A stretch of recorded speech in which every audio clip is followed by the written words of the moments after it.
parents made me cancel my vacation because money was tight. Then I found their cruise tickets. Please stay with me as I tell my story. And please, do not forget to support our channel by subscribing to our channel, liking our videos, and sharing your loved ones. Your support means the world to us. Now to our story. Poke. Imagine saving up for months for your dream vacation, only for your own parents to crush it, telling you money was too tight, only to find out later they were sailing away on a luxury cruise. Stick with me while I share my story, and if it touches you, don't forget to support our channel by hitting that subscribe button, dropping a like, and sharing it with the people you care about. My name is Emily Parker. I'm 23 years old, studying nursing in Ohio. Life hasn't been easy. Between school, long shifts at the hospital, and extra part-time jobs, I barely had time to breathe, let alone enjoy myself. But there was one thing that kept me going through all those long nights of studying and double shifts: my dream vacation to Florida. For a whole year, I carefully put money aside, skipping coffee runs, ignoring sales at the mall, and saying no whenever my friends wanted to go out. Every dollar mattered, and I knew that one day I'd be walking on the beach with my best friend Hannah, finally giving myself a break. Hannah had been just as excited as I was. We planned everything down to the last detail: flights, hotel, even which seafood restaurant we wanted to try first. It felt like my reward after years of nonstop work. I told myself, this is it. You finally earned something just for you. Then came the conversation that changed everything. One evening, my parents, Linda and Robert Parker, called me into the living room. They looked serious, almost heavy with worry. My mom started, "Emily, we need to talk about money." My dad nodded, his hands folded as if he were about to deliver bad news. They explained that the family budget was stretched too thin, that bills were piling up, and that any extra spending could push us into real trouble. At first, I didn't understand what they were asking. Then it hit me. They wanted me to cancel my trip. My mom put her hand over mine and said softly, "Honey, we know how much this means to you, but right now the family needs to think carefully. Vacations can wait." I felt the air drain from my chest. All the effort, all those sacrifices I made for this one moment, it was slipping through my fingers. Still, how could I argue with my parents when they were saying it was for the good of the family? They made it sound like if I went, I'd be selfish, like I'd be the reason we couldn't pay our bills. So I gave in. I told Hannah through tears that I couldn't go. She was disappointed but tried to be supportive. Meanwhile, my parents thanked me for being so responsible, for putting the family first. I wanted to believe them. I really did. But deep inside, a small voice whispered that something didn't feel right. Canceling that trip broke something inside me. I had been counting the days, but now there was no reason to look at the calendar anymore. When I called the airline and the hotel to cancel, I found out I would lose part of my deposit. That hurt the most, not just losing the vacation, but watching my hard-earned money vanish for nothing. It felt like I had worked myself to the bone for a dream that was never going to happen. Telling Hannah was even harder. She had been so excited, and I could hear the disappointment in her voice when I explained that I couldn't go. I told her the only reason was because my family needed me. Saying those words out loud made me feel like I had done the right thing, like maybe it was worth it. But when I hung up the phone, I just sat in my room staring at the wall. It didn't feel like the right thing. It felt like I had given up the one bright spot I had been holding on to. My parents, on the other hand, acted grateful. My mom hugged me and said I was so mature, that most people my age wouldn't understand how important family responsibilities were. My dad told me I was responsible, that he was proud I had thought of everyone else before myself. I nodded and tried to smile, but their praise felt hollow. They were words that sounded nice, but deep down I couldn't shake the emptiness. A week passed, and I began noticing things that didn't sit right. If money was so tight, why did they keep going out to eat? Twice that week they went to a steakhouse. Another night they came home with shopping bags from the mall. It wasn't anything huge or flashy, but it was enough to make me question what I had given up. I had sacrificed something that meant everything to me, yet somehow they could still afford dinners out and little luxury. I tried to silence my doubts. Maybe they just needed small escapes. Maybe those meals or little splurges were their way of keeping spirits up in a difficult time. I wanted to believe that. I wanted to think they wouldn't lie to me about something so serious. I told myself, they must know what they're doing. I shouldn't question them. Still, the thought lingered. At night, lying in bed, I kept replaying the moment I canceled my trip. The way my parents had thanked me, the way they made it sound like we were all in this together. But were we? It didn't feel like I was part of the same picture. It felt like I was the one making sacrifices while they carried on as usual. I brushed it off, telling myself not to overthink. I was probably just bitter about losing something I wanted so badly. But even as I tried to push the feeling aside, a knot formed in my stomach that I couldn't untie. Something wasn't adding up, and deep down I knew it. One Saturday morning, my mom asked me to help her clean the house. She was sorting through papers in the living room while I dusted the shelves. She handed me a pile of old magazines and told me to put them in the drawer of the side table. When I opened it, I noticed an envelope tucked under the stack. It wasn't sealed, so when I picked it up, a pair of glossy tickets slipped out onto my hand. At first, I thought they were just old receipts, but then I saw the words printed across the top: Caribbean Cruise, 10 days. My heart jumped. The tickets had my parents' names on them, Linda and Robert Parker, and the departure date was only a few weeks away. My hands started to shake as I read through the details. They had booked months ago, long before I had canceled my own plan. The more I looked, the worse it felt. This wasn't just a quick trip or a cheap getaway. It was a luxury cruise, complete with meals, excursions, and everything else. The cost was listed at the bottom, and my chest tightened when I realized how much they had spent. It was far more than what I had lost from canceling my own vacation. I froze, staring at the tickets like they were proof of some terrible secret. Suddenly, everything made sense. The dinners out, the shopping bags, the strange way they had pushed me to give up my trip. They hadn't been struggling with money at all. They had lied to me so I wouldn't spend mine. Also, they could use more for themselves. I slipped the papers back where I found them and walked away quietly, but inside, I was shaking with anger. Every word they had said about being proud of me, about me being responsible, felt like poison. They had looked me in the eye and told me there wasn't enough for everyone, and all the while, they were preparing for sunny beaches and fancy dinners on a ship. The betrayal cut deeper than anything I had ever felt before. This wasn't about money anymore. It was about trust. They had taught me all my life to be honest, to value family, to put others first. But when it came down to it, they had no problem letting me carry the guilt while they rewarded themselves. I sat on my bed later that night, staring at the wall, my mind racing. I kept thinking about how I had told Hannah I couldn't go because my family needed me. What a joke. The truth was, they just didn't want me to have something of my own. My sacrifices meant nothing to them. The anger slowly turned into something colder, something heavier. I knew in that moment things could never go back to the way they were. My parents had shown me who they really were, and I couldn't unsee it. That night I lay awake staring at the ceiling. The tickets burned into my mind. I couldn't believe the people who raised me had looked me in the eyes and lied so easily. The more I thought about it, the heavier it felt, like this one moment wasn't just a slip. It was proof of something bigger I had ignored for years. My chest felt tight as I asked myself a question I had never dared to before. Had they always been like this? Memories from my childhood began rushing back. When I was 9, I remember saving my allowance for months to buy a doll I wanted. The day I finally had enough, my mom told me, "Emily, maybe you should give that money to the family. We really need to buy groceries this week." I had handed it over, proud to help, but the next day my parents came home with takeout and a new jacket for my dad. I told myself it was fine, that grown-ups knew best. Then, when I was in high school, I wanted to go on a weekend trip with the band. All my friends were going, and I had raised the money myself from babysitting. But the night before, my parents sat me down and said it wasn't responsible to spend so much on something fun when the family could use help with the electric bill. I stayed home, embarrassed, while my friends made memories I still don't have. A week later, I saw my mom with a brand new phone. These moments hit me one after another, each one a reminder of how many times I had given up pieces of myself for their comfort. It wasn't just about this cruise. It was about a lifetime of being guilt-tripped into giving away the little joys I had managed to earn. Tears stung my eyes, but anger pushed through them. For years, I had accepted their words, believing I was selfish for wanting anything for myself. But looking back, it was never about the family. It was about them. Every time they painted me as selfish, it was so they could have more. My whole body trembled as I realized I had been living in their shadow, letting them write the rules, while I followed without question. The cruise tickets weren't the first betrayal. They were simply the one I couldn't ignore anymore. For the first time, I felt something new.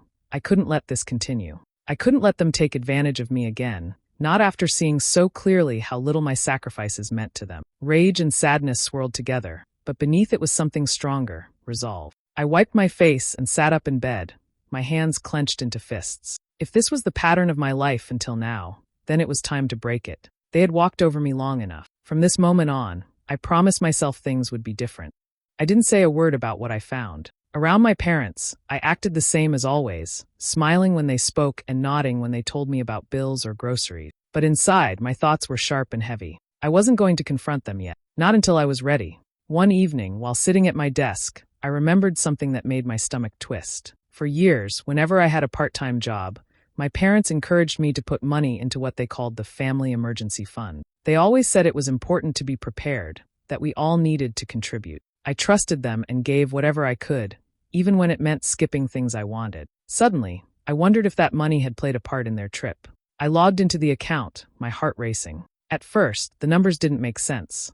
Then I traced the withdrawals, and there it was, large payments made to a travel company, lined up with the dates on those cruise tickets. My hands shook as I scrolled through the detail. The savings I had sacrificed for, the money I thought was meant for emergencies, had gone to fund their vacation. The realization was crushing, but at the same time it lit a fire in me. Every hour I had worked, every shift I had pushed through while exhausted, had been poured into something they kept secret from me. They had taken my effort and used it for themselves, without shame, without hesitation. That was when I knew my plan had to be more than just walking away angry. I needed them to feel what they had done. So I stayed quiet.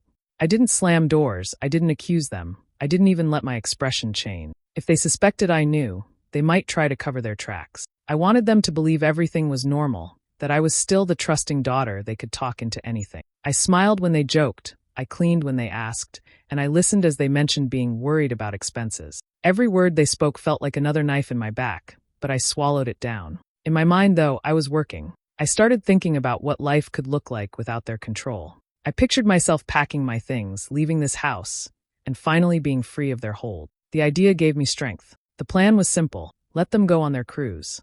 Let them enjoy their drinks and sunsets, thinking I was still at home waiting for them. And when they came back, everything would change. They would walk into a different world, one where I no longer played the role of the obedient daughter who gave up her dreams for them. I didn't know exactly how it would unfold yet, but one thing was certain. When they returned, nothing between us would ever be the same. When the day finally came for my parents to leave, I stood in the driveway and waved as if nothing was wrong. They were all smiles, their suitcases rolling behind them, talking about how they couldn't wait for a little break. I kept my face calm, even cheerful, and wished them a safe trip.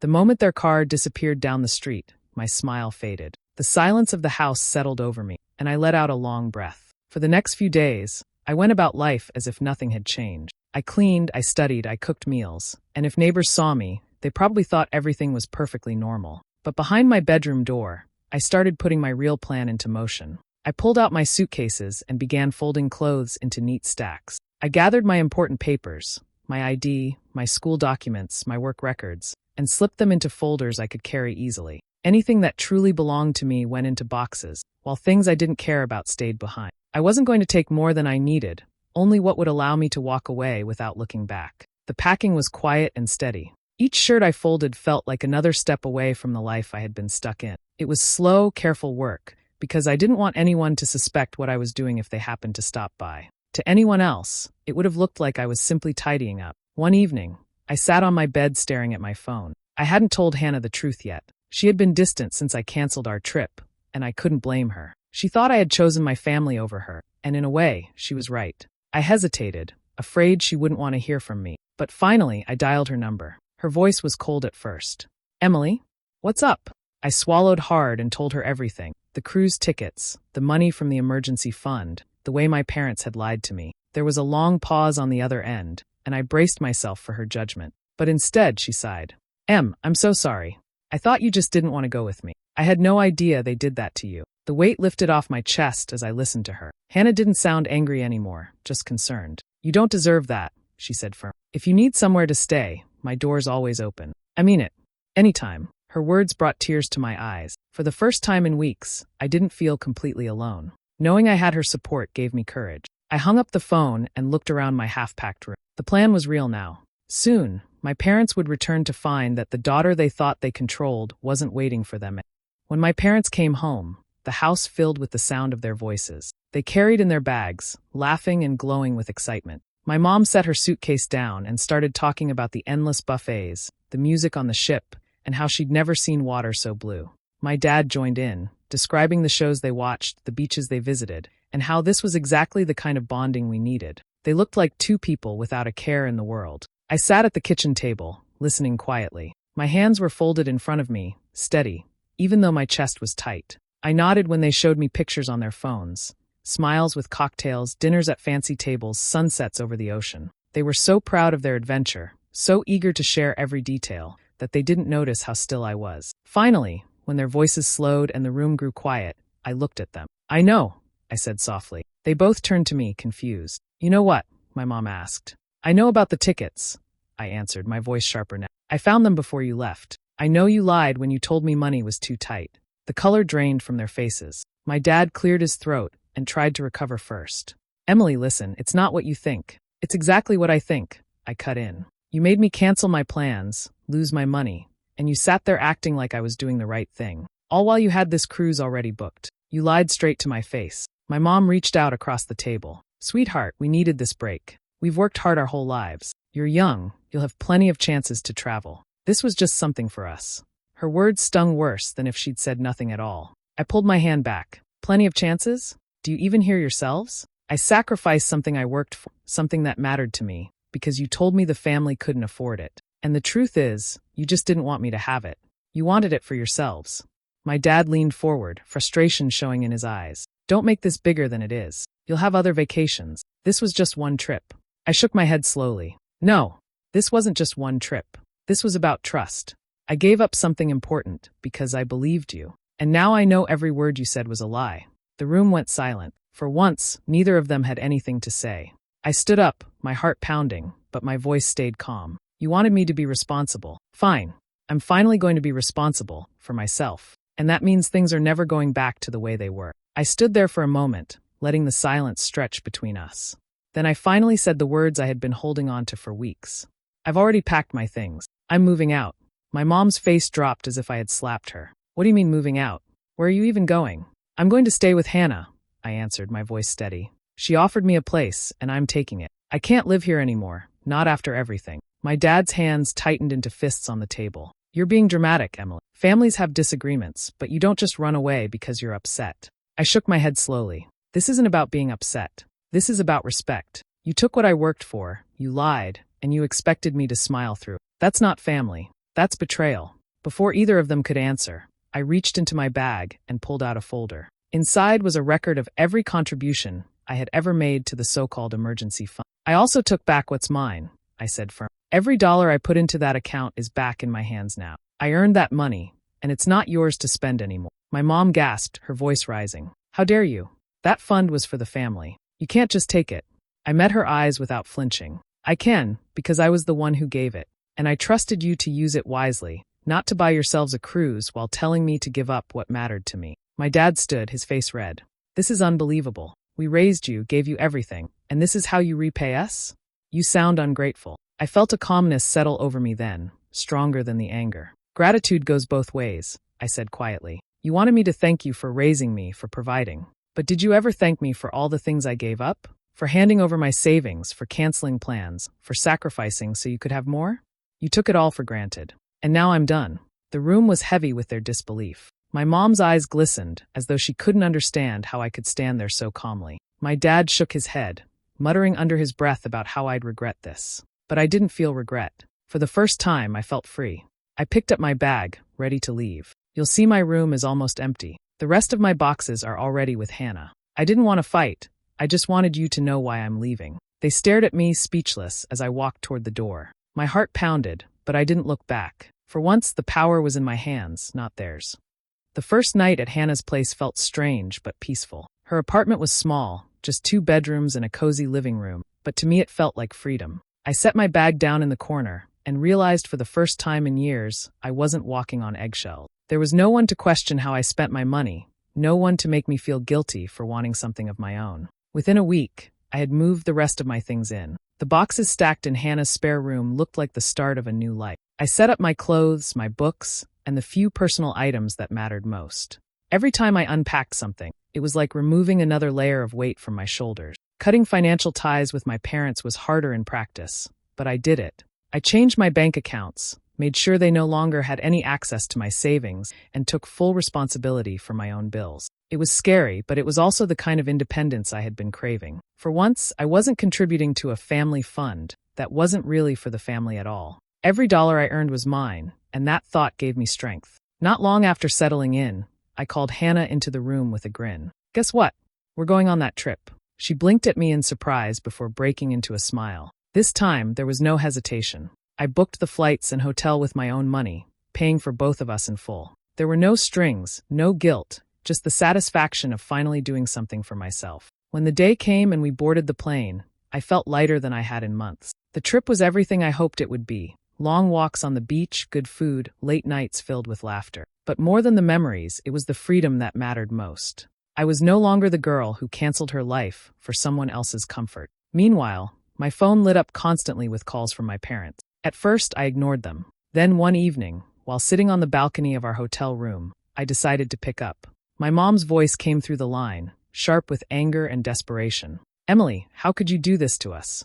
You just left. We're your parents.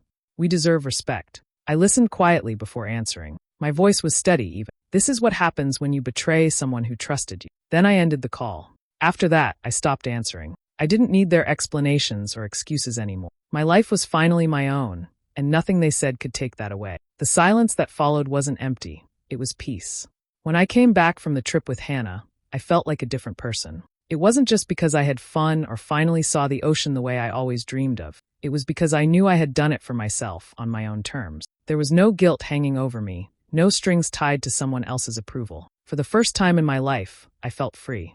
In the quiet moments after we returned, I thought a lot about everything that had happened. Betrayal hurts no matter where it comes from, but when it comes from family, it cuts in a way nothing else can. These were the people who were supposed to guide me, protect me, and celebrate my victory. Instead, they had taken advantage of my trust again and again. Realizing that truth was painful, but it also opened my eyes. I used to believe that being a good daughter meant giving up what I wanted so they could have more. I thought respect only went one way, that I had to keep proving myself by making sacrifices. But standing on my own showed me something different. Respect has to be shared. Trust has to be honored. And if someone refuses to do that, even if they're family, you have to protect yourself. Living with Hannah gave me space to breathe and to grow.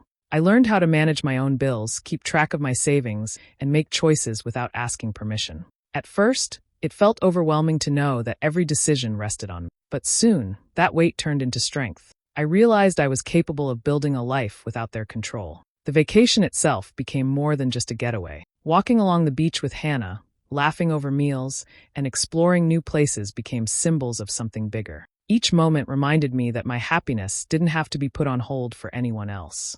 That trip wasn't just about sand and water. It was about proving to myself that I could take back what was stolen from me, my independence. Sometimes I still think about my parents.